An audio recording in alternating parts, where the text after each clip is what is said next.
Nicola Sturgeon was mocked over her forthcoming trip to the US and accused of wasting taxpayers' money amid the cost of living crisis.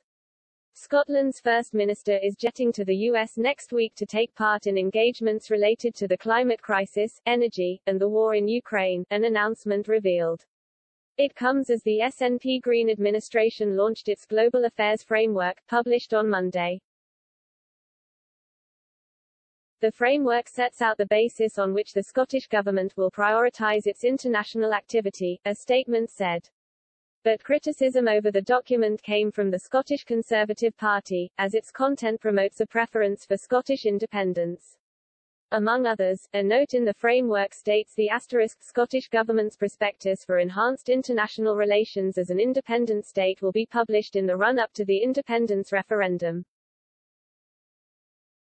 Donald Cameron, Scottish Conservative Shadow Cabinet Secretary for the Constitution, External Affairs, and Culture, blasted the First Minister in a statement over the trip to the US. Mr. Cameron claimed the First Minister is abandoning local issues to promote Scotland's international affairs. He also mocked Ms. Sturgeon for promoting independence abroad at the taxpayers' expense. Mr. Cameron said,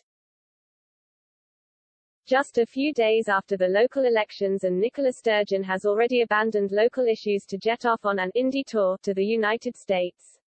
The vast majority of Scots don't want a referendum on Nicola Sturgeon's timeline, yet instead of focusing on the issues Scots really care about, the First Minister would rather promote independence abroad at the taxpayers' expense." He added,